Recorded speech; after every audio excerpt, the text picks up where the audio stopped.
तब से नैब एक के बाद एक बहाना लेकर फरार हासिल करने की कोशिश में है और काफ़ी लंबा नैब का कोविड हो गया है। अल्लाह ताला उनको सेहत दे, लेकिन मैंने कभी इतना लंबा कोविड देखा नहीं। वो कोविड तब से शुरू हुआ था जब से सवाल हुआ था। अल्लाह ताला सेहत दे, मेरी दुआ है।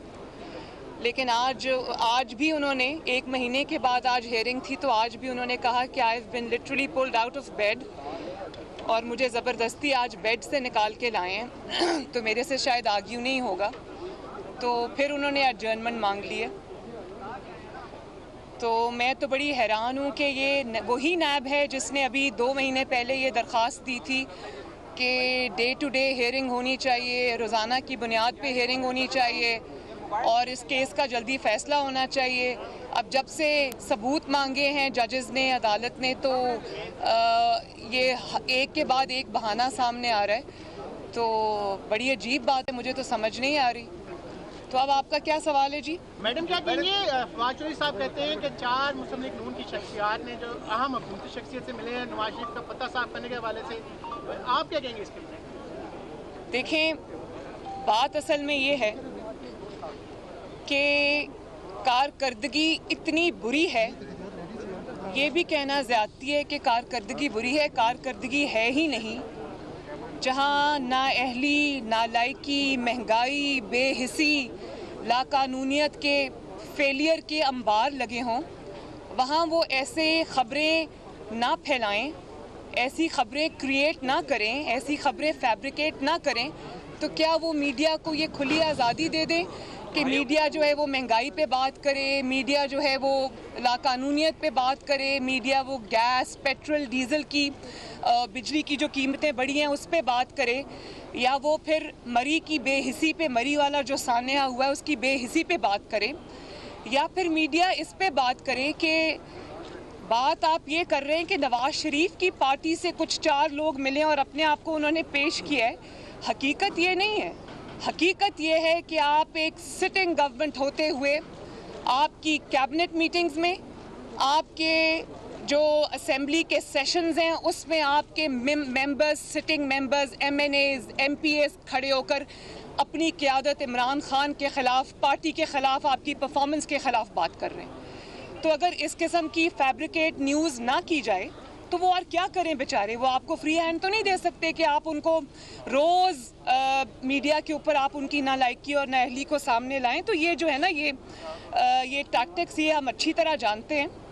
और बात यह है कि नवाज शरीफ साहब की पार्टी जिस किस्म के टेस्ट से, ट्रायल से, जिस किस्म के जिसको मैं अजाब कहूँगी वो गुज़र कर आई है, जो आग के दरिया से वो गुज़र के आई है, तो ये हकीकत पूरी कौम के सामने है कि पहली मर्तबा मुस्लिम लीग नून या मुस्लिम लीग जिसको कहते हैं, वो उन आजमाइशों के बावजूद अल्लाह ताला के फ़ज़ल से नहीं टूटी।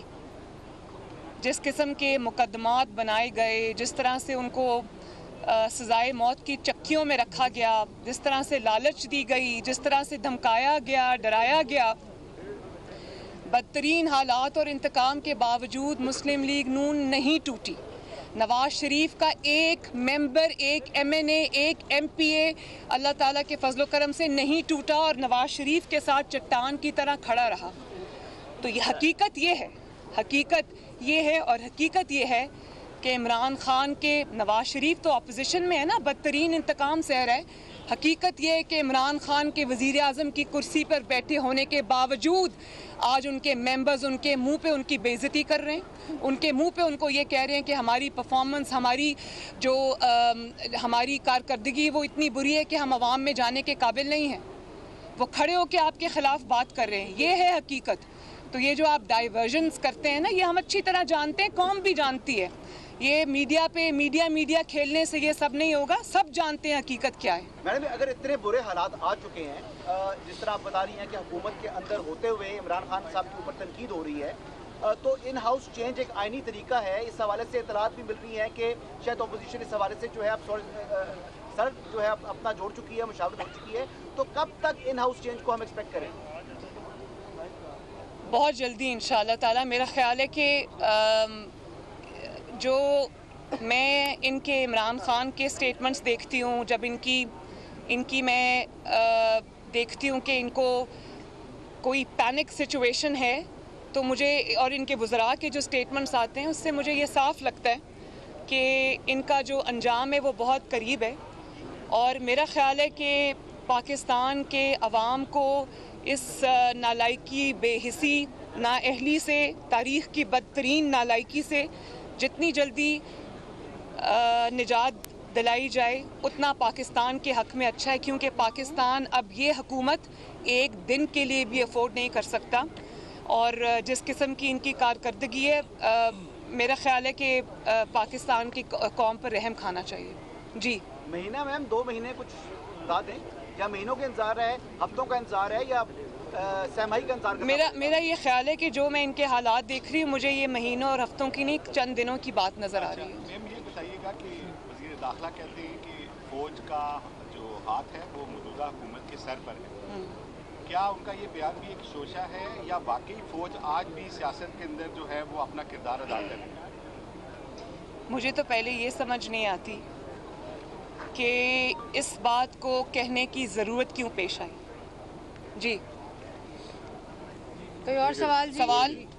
शेख रशीद साहब का ये कहना है कि अपोजिशन 2 की बजाय 3 लॉन्ग मार्च कर ले, ना उनका कुछ जाएगा ना हम लोगों का, क्योंकि हमने भी अपने दौर में बहुत ज़्यादा जो है वो लॉन्ग मार्च किए थे, लेकिन इसके कोई नताइज सामने नहीं आते। मेरा तो दिल है कि मैं उनसे ये पूछूं कि आप बजाय इसके कि आप सियासत पे तवज्जो दें, लॉन्ग मार्च पे तवज्जो दें, आप पहले इस बात का जवाब दें कि मरी के अंदर आपकी गफलत की वजह से, आपकी नाअहली की वजह से, आपकी नालायकी की वजह से, आपकी बेहिसी की वजह से कई ख़ानदान जो है वो अपनी जान से गुज़र गए, जान से हाथ धो बैठे। और जब आपके हाथ पे इतना बड़ा खून हो, जब आपके ऊपर इतनी बड़ी जिम्मेदारी हो, तो आपको ये ख्याल भी कैसे आता है कि आप इस किस्म के सियासी बयानात दें। और मैं ये पूछना चाहती हूँ कि जो बेहिसी उस दिन दिखाई गई, वो वज़रा ने जो बयानात दिए, ये पहली हुकूमत है पाकिस्तान की 75 सालों के अंदर जब भी अवाम पर कोई क़यामत टूटी, जब भी अवाम पर कोई क़यामत टूटी, जब भी अवाम के ऊपर कोई मुसीबत आई, इन्होंने उसका ज़िम्मेदार, अमवात का ज़िम्मेदार अवाम को ही ठहराया। तो कोई भी सानहा होता है तो हमें पता है कि अगला जो स्टेटमेंट वज़रा का आएगा वो यही आएगा कि अवाम का कसूर है। वो कसूर जो है एंड में अवाम का निकलता है। और चाहे वो कोयटा में हज़ारा बरादरी की लाशों का मामला हो, उनको कहा गया कि मैं ब्लैकमेल नहीं हूँगा, और यहाँ पर 36 घंटे लोग बर्फ़बारी में दबे रहे, बर्फ़बारी में उनकी कब्रें बन गईं, किसी के कान पे जूं तक नहीं रेंगी। मैं तो इस चीज़ का इंतज़ार कर रही थी कि शहबाज शरीफ साहब जब बूट पहनकर अपनी ज़िम्मेदारी का और एहसास करते हुए जब वो सैलाब के पानी में उतरा करते थे, तो एक शख्स ये कहा करता था तकब्बर में कि ये शोबाज है, और ये जो है वो शोबाजी है।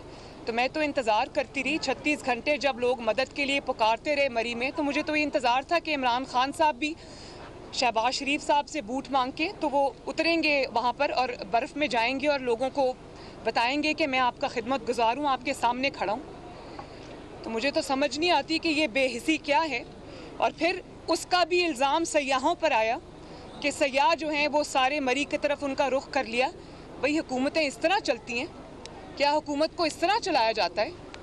आपकी ज़िम्मेदारी थी कि आपने फोरकास्ट को देखना था, फिर आपको ये पता होना चाहिए था कि इतनी गाड़ियों को मरी में दाखिल होने देना है और उसके बाद रोक देना है। 36 घंटे आप अपने हीटेड कमरों में सोए रहे, आपके हीटर्स ऑन थे जो कि सरकारी खर्च पर चलते हैं। आपको नहीं पता कि गैस की, बिजली की क्या प्राइसेस हैं। आप उसमें सोए रहे, लोग वहाँ मरते रहे, आपको मदद के लिए पुकारते रहे, आप वहाँ नहीं पहुँचे, और आपके पास सियासत के लिए टाइम है। बड़े अफसोस की बात है। मैडम आपने इससे कबल भी हटाने का तरीकाकार क्या होगा? जी आपने कहा इनको जल्द से जल्द हटाया जाए, मैडम हटाने का तरीकाकार क्या होगा? इसी के साथ मेरा भी सवाल है, आपने कहा कि इंशाल्लाह जल्द, तो क्या आप समझती हैं कि हुकूमत आर या पार होने जा रही है? इससे पहले भी आप हुकूमत के बारे में ऐसा कहती रही है कि हुकूमत जल्द आर या पार हो जाएगी, तो अब आप समझते हैं कि हुकूमत जल्द आर या पार होने जा रही है? जी, मैंने तो आपको ये कहा है कि इंशाअल्लाह ताला दिनों का मामला है। तरीक़ाकार भी आ जाएगा सामने आप सबके। अगर इन हाउस चेंज आता है और अपोजिशन कामयाब होती है वज़ीर-ए-आज़म को हटाने में, तो सजेस्टेड नेम्स कौन से हैं? पीपल्स पार्टी का होगा, मुस्लिम लीग नून का होगा, या कौन होगा जो आगे आएगा? GDA का तो नहीं होगा मैम कहीं? भाई ये तो बहुत कबल अज़ वक्त बात है। ये तो पहले सबसे जो हमारी कोशिश है वो यही होनी चाहिए कि इस नाअहल हुकूमत से अवाम की जान छुड़ाई जाए। बाकी ये सब वक्त आने पे तय हो जाएगा इंशाल्लाह। नवाज शरीफ साहब कब तक आएंगे पाकिस्तान? आप लोग ये सवाल पूछ पूछ के थकते नहीं? चल मैम एक और सवाल पूछते हैं। मियाँ साहब इंशाल्लाह ताला बहुत जल्द पाकिस्तान आएंगे, लेकिन उसका वक्त का जो तयन है मैं पहले भी कह चुकी हूँ कि वो इंशाल्लाह ताला मुस्लिम लीग नून तय करेगी। मैडम क्या कहेंगी आप? ये PDM की जानिब से बहुत दफ़ा हुकूमत गिराने का जो है काउंटडाउन भी दिया गया, तो आप समझती हैं कि इस बार जो है आवाम भी बड़ी परेशान है, जब अपोजिशन जमातें भी इकट्ठी हैं, बजट से पहले कोई काउंटडाउन में हुकूमत जा सकती है? जितनी जल्दी PDM को थी हुकूमत गिराने की आवाम को है, मुझे लगता है उससे ज़्यादा जल्दी इस हुकूमत को खुद है अपने आप को गिराने की। मैडम तो इंशाल्लाह जी हुकूमत भी कोशिश कर रही है कि मियां नवाज शरीफ को वापस लाया जाए, उस हवाले से कानूनी जो चारा जो तरीकाकार है वो मुकम्मल किया जा रहा है। तो हुकूमत ने जो नवाज शरीफ के ख़िलाफ़ किया, उनको करप्ट करार देने की कोशिश की, उनके ख़िलाफ़ प्रोपेगेंडा करने की कोशिश की, उनको पॉलिटिकली उनको ख़त्म करने की कोशिश की, उनको फाइनेंशियली ख़त्म करने की कोशिश की, उनको उनके ख़िलाफ़ स्मेयर कैंपेन्स चलाई, उनको फ़िज़िकली भी नुकसान पहुंचाने की, उनकी ज़िंदगी को नुकसान पहुंचाने की कोशिश की। तो ये हुकूमत उसमें फ़ेल होती आई है और अब ये सिर्फ तवज्जो हटाने के लिए ये रोज़ की बात है। तो ये रोज़ के बहाने हैं, डाइवर्जन टैक्टिक्स हैं। ये इंशाअल्लाह ताला नवाज शरीफ का बाल भी उसको भी नुकसान नहीं पहुंचा सकते।